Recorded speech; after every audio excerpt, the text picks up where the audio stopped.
What's up? So in response to my latest video about Council of 8th and 9th Councils. Alright. You know what, in fact, I actually do know what they are, and had known what they were, but they're not. We'll talk about 8th and 9th Councils. It's the, I'll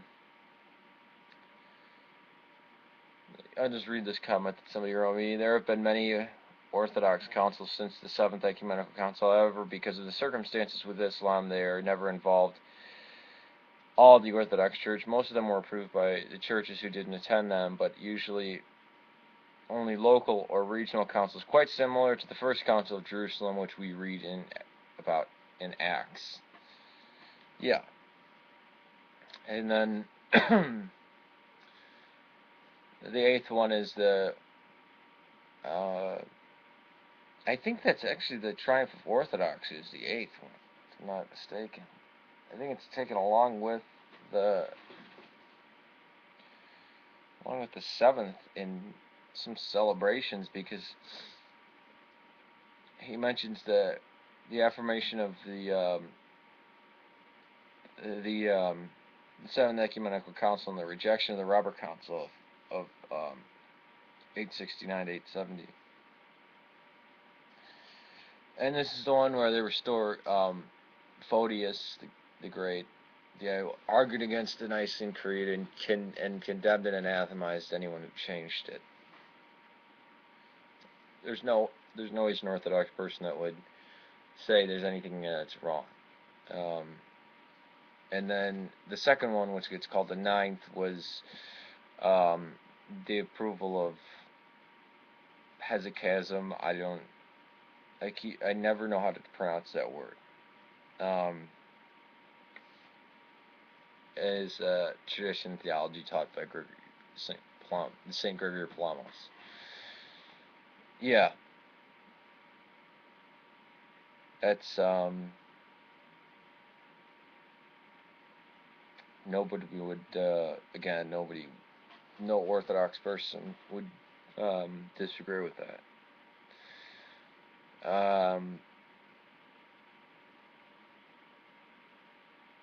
And so since then there have been, synods and councils. They're local. The Council of Jerusalem in 1672. I actually thought it was earlier than that. I believe that's where they talk about they actually mention, this is in the council for the first time, they actually mention the contents of the Bible. Actually, I think there's another one, 1633. I thought that one was the one where they mentioned the contents of the Bible, but whatever, it doesn't matter. And then Synod of Constantinople in 1872. Okay. And I just thought, you might want to know more about the debate over possibly 8th and 9th Ecumenical Councils. Yes, that's fine. They'd always, I don't know if these are particularly taught as councils, but they're, no practicing Orthodox person today would debate the outcomes of either of these, which get called 8th and 9th Ecumenical Councils. Are they Ecumenical Councils? No.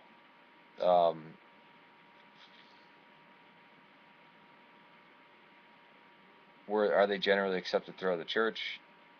Yes, because that's what Orthodoxy is. These are good things. People want to call them 8 and 9. That's fine. But if we call any synod or any local thing that just affirms what the Orthodox Church believes, and then a few decades later people look at it and say, well, yeah, we believe that, of course. I mean, you can't just say these are ecumenical councils and Again, the emperor calls it, and everyone attends. Granted, the first one, no one really of any standing from Rome showed up, but Rome was considered a backwater back then because, I mean, the capital was already switched. It was already, it wasn't, it's like, well, whatever,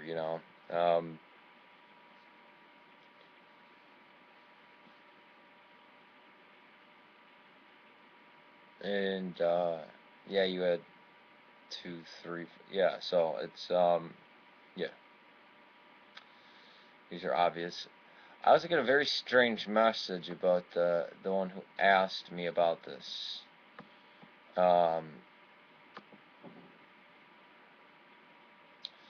They said, thank you, I really need to study this subject. I will find your other videos. Roman Catholic is a cult to me. Not just on doctrine, but culture.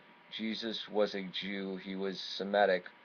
Rome is nowhere near Semitic in its thinking or culture. I also find it stupid to think that Jesus taught a bunch of Jews that the church was going to be ruled by Rome. I cannot picture the disciples wanting the church to have its headquarters in any place but Jerusalem, let alone Rome. Rome to the Jews was the bringer of death. I asked this question because I got hit with a ton of info that was unstable to defend my position on historical grounds using the Father. I think you mean the Fathers. I can defend myself using logic. Actually, no, you can't. Jerusalem was destroyed in AD 70, and the grounds for the church there was totally eradicated. Jerusalem as a see in 135 AD. Boom, gone. The church actually had to be restored at the Council of Nicaea when they restored the sees, and Constantinople was added as a see. Everything that we have is written in Greek. Greek is not a Semitic language. This wasn't just for Semitic people. And even if all this were true, it doesn't make Roman Catholicism a cult, because it's the actions and behaviors. What screws up Roman Catholicism is the thinking from North Africa, from Libya, what is now modern day Libya, Morocco, Algeria, and Tunisia, getting in, and then the Franco-German culture coming down, the Lombards and the Frank and German theologies screwing things up. And you also have repeated falling. It's like falling down the stairs or falling up the stairs, or however you want to put it. Augustine, they every time they have the chance to make it turn for the better, they turn. Just as recent as the Second Vatican Council is just beyond.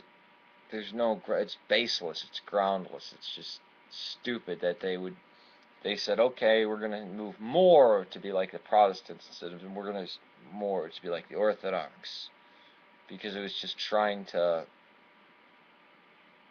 it felt like it was losing too many members.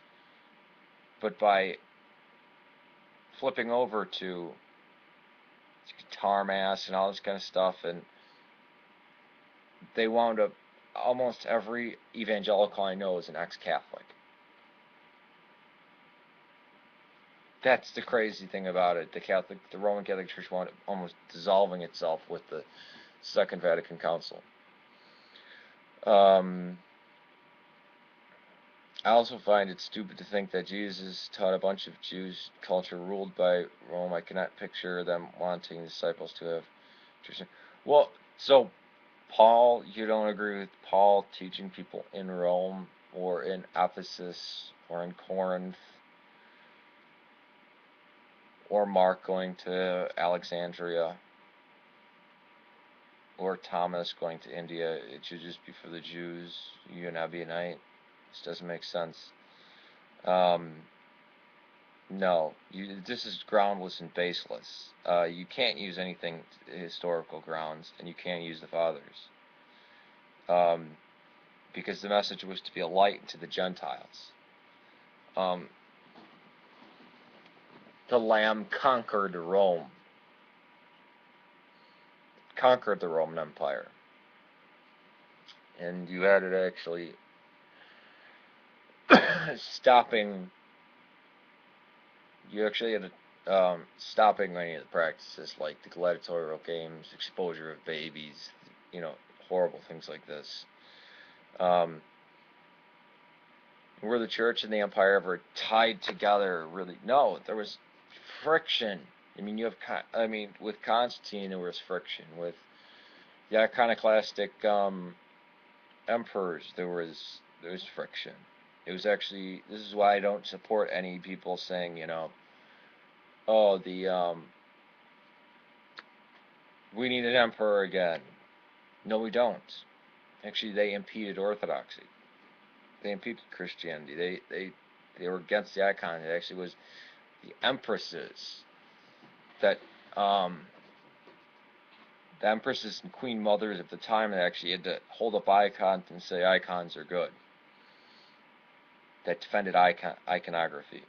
Many times the emperors were Monophysite. There were Monophysite emperors, just like there was at least one Monophysite pope, but there were many Monophysite emperors.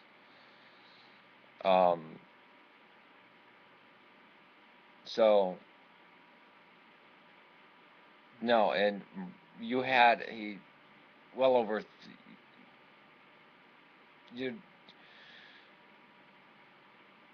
about a 300-year period of struggle and change in how they were wanting to convert every Christianity came to convert the entire world, right? So that means when the vast majority of Rome, it flipped. So was stopping the persecution wrong? Was Constantine wrong for stopping the persecutions of Licinius? Should he have said, well, it's a matter for Rome should always be pagan? I mean, that's why we make a break with the Roman Empire that went falling. That was the Roman Empire that didn't exist, and that one which emerged as the Byzantine Empire. The Christian, the one that was Christian. And they were carrying around crosses and believing in Christ, and they were rejecting the gods and paganism. And they were defending what Christ taught, and they handed us down the Bible of today. I mean, if not, then your whole Christianity is destroyed. You just go with the Ebionites. You have no reason to trust any of the works. And you should not trust Paul because he was the apostle to the Gentiles.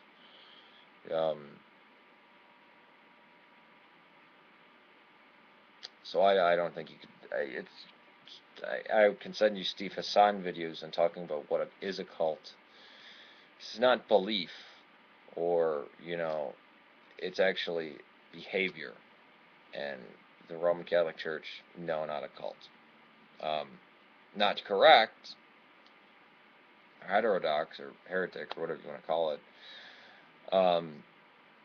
But they believe in the hypostatic union and the Trinity. I consider them my brothers in Christ. Their baptism is valid. So, no, I don't. You can use not even logic, because again, when you say, well, all the facts and all the evidence is against me, I'm going to use logic. How? By going into absurdity, by saying, well, Jesus was only for the Jews, and have a very skewed version of the Gospel of Matthew, and all right, that's it, and that, and the letter of James, and even James was influenced by Pauline writing, and we're going to practice the Torah, and everybody must be circumcised. I mean, no. So those are my answers to those two questions. Very long questions, messages for YouTube. Alright, peace to you, may God save Serbia and Syria. This is basically what I've been doing, is just responding to questions for the last, I don't know how many videos. I think there's one I went off about the fucking Nazis or whatever, but that's when I couldn't sleep. Alright, take it easy, peace to you, may God save Serbia and Syria, and please pray for all those who have lost a loved one recently, and also those who are terminally ill, dying, or being persecuted around the world for their beliefs. Take it easy. What's up? So, response to my latest video about Council of 8th and 9th Councils.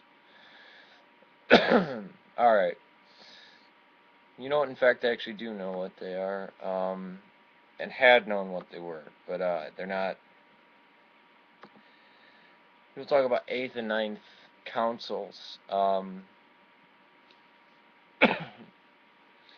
It's the, I'll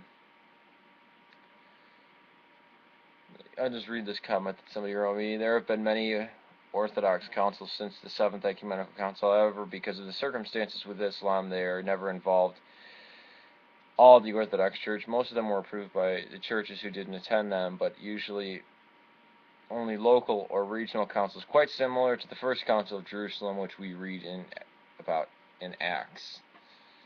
Yeah. And then the 8th one is the, I think that's actually the Triumph of Orthodoxy is the 8th one, if I'm not mistaken. I think it's taken along with the 7th in some celebrations, because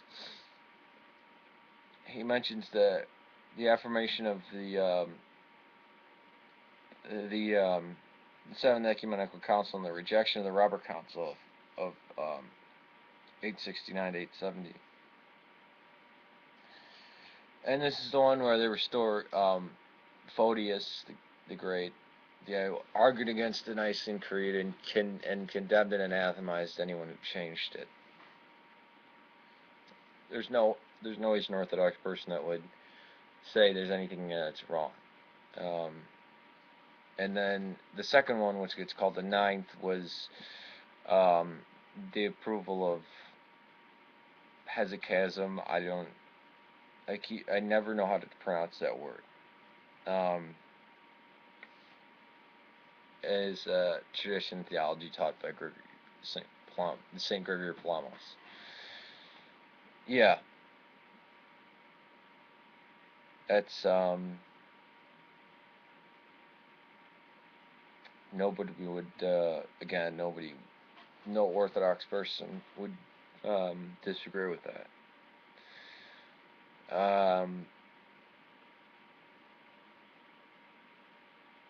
And so since then there have been, synods and councils, they're local. The Council of Jerusalem in 1672, I actually thought it was earlier than that,